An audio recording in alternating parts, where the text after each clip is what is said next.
Oh, it's day 3 on trail here in Svan. I woke up in a very comfortable bed after a very good night's sleep here in Nakra. It's absolutely stunning. Clouds are still hovering overhead, so maybe it'll be raining today a little bit. But one way or another, it's going to be a lovely day. I've got some herbal tea with jam in it, which seems to be one of the things people do out here. It's only sugar I'm allowing myself on the side. I have 2 goals for today. I want to spot 2 birds. I just need 2 new birds, because that will get me to 200 since March this year. And I want to get a sunset camp spot. I haven't got to see a proper sunset yet. Otherwise, it's beautiful farmland walking today, and I'm just going to enjoy it. Welcome back to the trail for part 2 of 2. I've combined day 3 to 5 into this vlog. And off we go. Another day on trail. Find some birds. If you're looking for a trail to hike in the Svaneti area and have added the Mestia to Ushguli section to your to-do list, but are not a big fan of hiking in the crowds, this trail is the one I would highly recommend. It's worth noting that this trail is 20 kilometers longer with significantly more elevation gain. Also, navigating it is not nearly as easy. But if you're up for a challenge, it's best done over 6 days with 3 nights wild camping and 2 nights in homestays.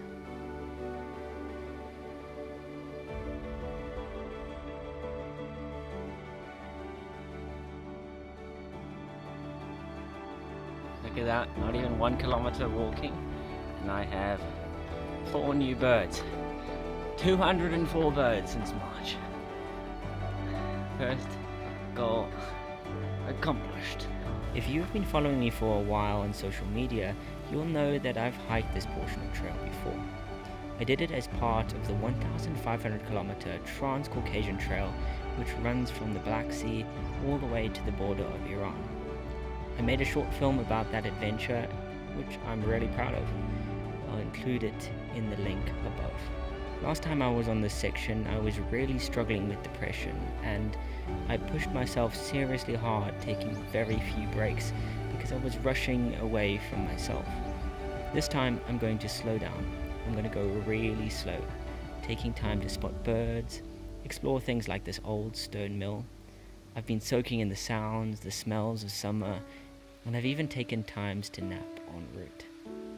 If I was going to give advice to anyone hiking the TCT or any through hike, it would be to pre-allot sections of trail that you're going to take slowly. It's easy to rush and enjoy the rhythm of speed, but one misses a lot of the opportunity for healing by rushing.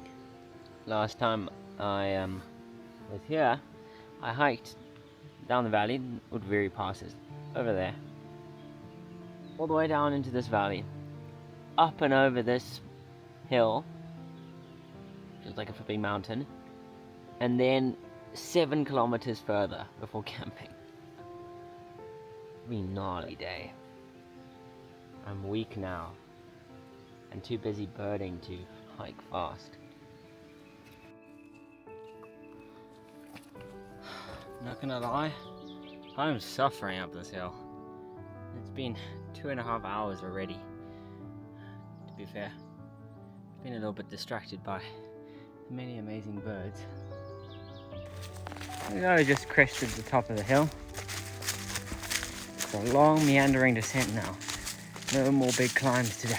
I often feel reluctant to share on video moments on trail which feels surreal, because I really want you guys to experience the moment for yourself, and I kind of worry that showing you what to expect might ruin it when you actually get there.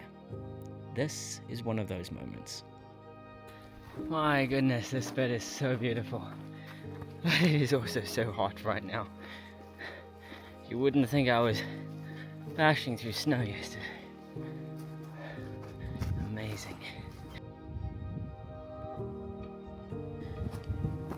So I started this hike with 6 days worth of food in my bag. And didn't intend to stay in any homestays or anything. But you know what? The attitude of this hike is so chill. I have spent hours today just trying to spot birds. And it turns out that my timing is lining me up perfectly to go to stay in a very affordable, apparently very nice homestay. So I think I'm going to do that instead. The alternative is a pretty lousy camp spot that I used last time, and I don't feel very motivated for that. I did just walk past a fantastic camp spot, which I would love to stay in, but I don't have enough water to make dinner, and definitely not enough to have anything to drink after making dinner. Look very past where I was yesterday. I have a problem, and it seems to be a problem that's lasted both hikes.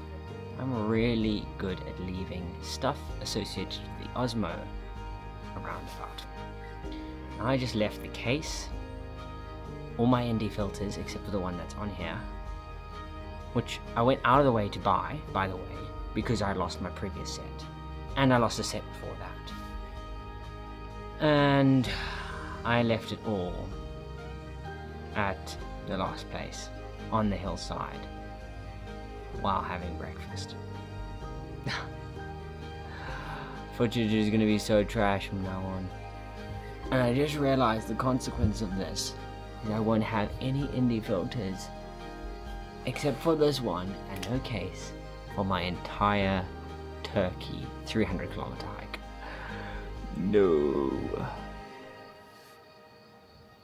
The guest house I'm staying at is called Irakli, and it has one of the most superb views I've ever seen from a bedroom. If you ever walk this trail, make sure to book the double bedroom with the view. It's phenomenal. Day 4 on trail, or not really on trail, started with the biggest breakfast I've ever been served. There's no way this meal is just for me. It's way too much. Pancakes, khachapuri, yogurt, cheese, applesauce, eggs, coffee, tea, fruit juice, bread, honey from the beehives, and cucumbers and tomatoes as can be found with every Georgian meal. This day starts with a little portion of trail that can be quite tricky to navigate.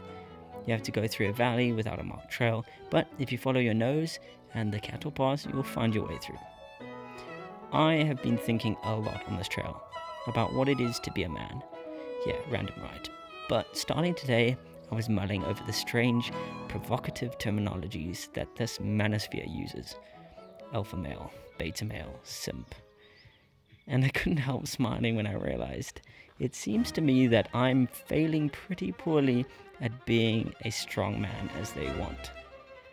I'm out here sharing my internal processes, my fears, my hopes, all for the world to see. I mean, what kind of man would take hours out a day to look for birds, or stop to stretch out in lush grass? And oh no, I just realized there's something that a real alpha man would never do.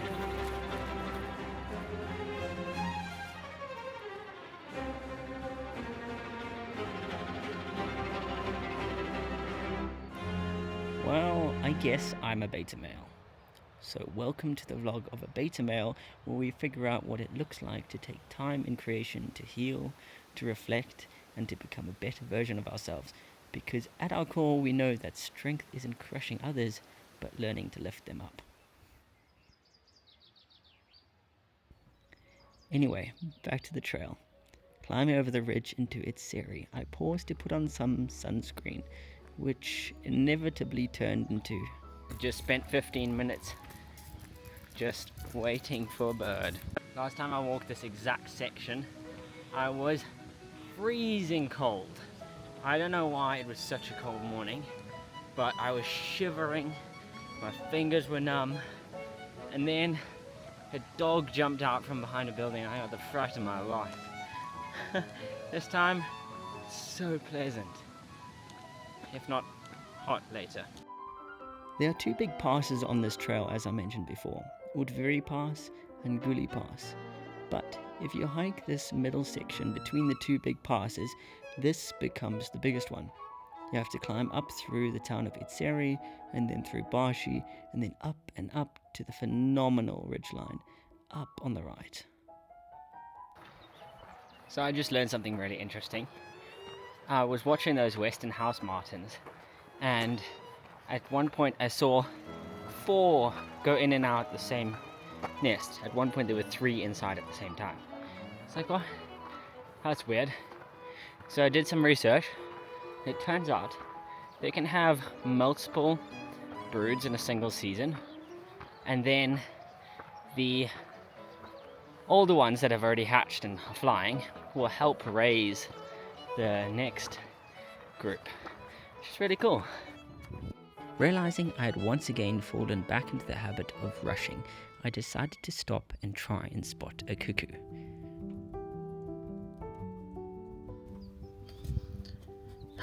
Okay, so some good news and then some bad news. Good news is I made it to the top of the pass, and oh, it's amazing. You can see Udviri Pass all the way back there, and it's absolutely stunning. Really up to expectations. It's insane. Bad news. Tomorrow I'm supposed to be going over there, but it's way too steep and covered in snow to safely do it without crampons. So I'm not going to be able to finish the hike. I'll have to call it quits at the bottom of this valley. Hitchhike out, hitchhike to Mestia, and then finish there. It is what it is, I guess. But there's no way I can do that. Not even if I was feeling crazy. I set out this year with one goal: fail more. And so I have. I failed at my first 100 miler, at my first 100 kilometer. I failed to get into Europe and Tajikistan. I was rejected from New Zealand. I failed to hit all my growth targets on social media, and it's been hard, but I'm being so grateful for each one of these failures because they have made me better. Well, that's the last of the snow. Well, almost. A little bit more. And then I'll be arriving at camp spot nice and early. However, I don't have the sunlight I was hoping for to make some really nice videos. Oh well, it is what it is. Before through hiking, my passion was mountaineering, and I've had the privilege of climbing in Italy and France, as well as claiming second ascents and opening new mixed and ice routes in South Africa. Right now, all my alpine gear is stashed in a basement in Canada, and it's been years since I last scratched that itch. So staring at Mount Ushba, I could feel a longing building. I've got to return to climb that beautiful peak.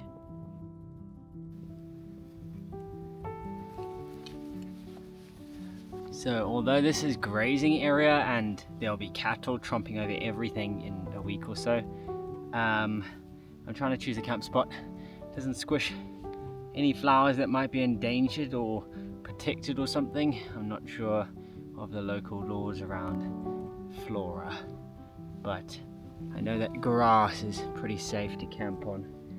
So I found a spot here in this neck to set up tent for the night, and then tomorrow I'll hike all the way down to town. It's only about 5 kilometers, and then hitchhike to Mestia. Let's set up camp.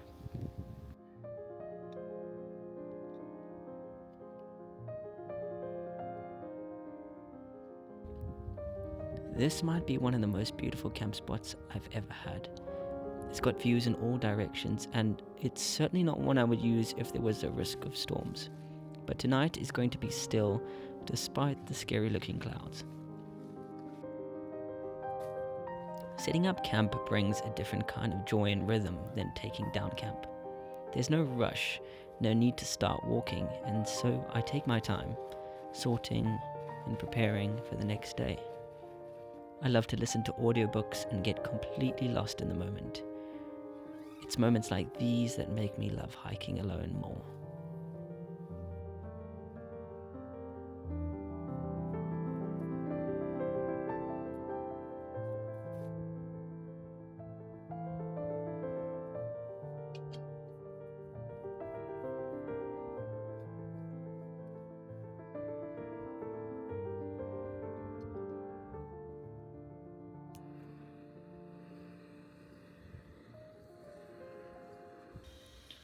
the sun has set and I've been nerding out. I did a bit of research and found the route descriptions of Mount Ushba, which is the one on the right. It's gnarly. Like, I would love to do it. It's almost 5,000 meters tall, and next year I'm hopefully going to be in this part of the world for the correct time of year to climb it. But it's really hard, and I'm going to have to do a bunch of easier stuff first. I've got some alpine experience, but that's a really technical route.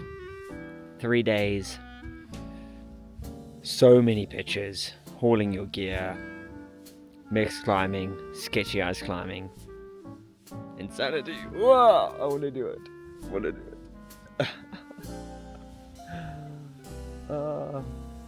Longing.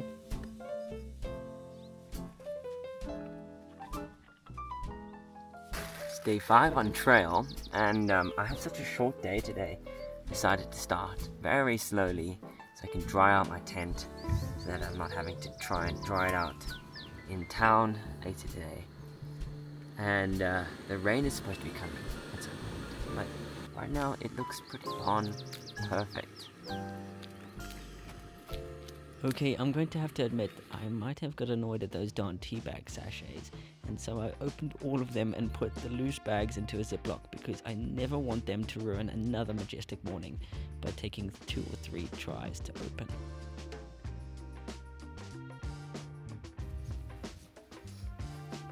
So I've just made a decision to not follow the standard route, because I'm not actually trying to go to that town, because I can't do the rest of the hike. I have to get to Mestia. So rather I would get to the main road, which means I get to investigate a piece of trail that I've not been on before, which goes that way rather than that way. This will be fun. The last few kilometers of a trail always carries some mixed emotions. Sometimes there's this desperate desire to continue or get out as soon as possible. And as much as one tries to slow it down and save the moment, there's this inevitable shift where the tasks of life begin sliding in, and one by one they force you to slowly dissociate from the trail. Unlike in the middle of the hike, it's hard to not see each step as a task that precedes more tasks. I'm sure there are people out there who can be fully present every step of the way, but I'm not one.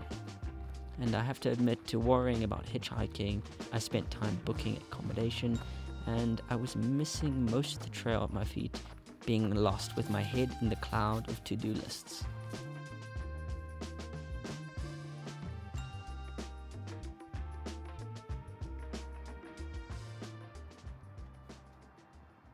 Ending off this trail, I want to say a thank you for coming along.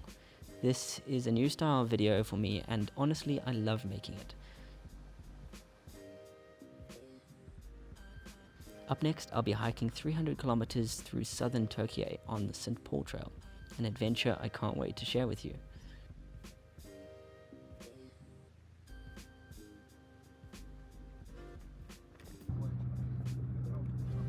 If you haven't already, hit that subscribe button and comment below to let me know what you think about this new style video. I'll see you on the trail.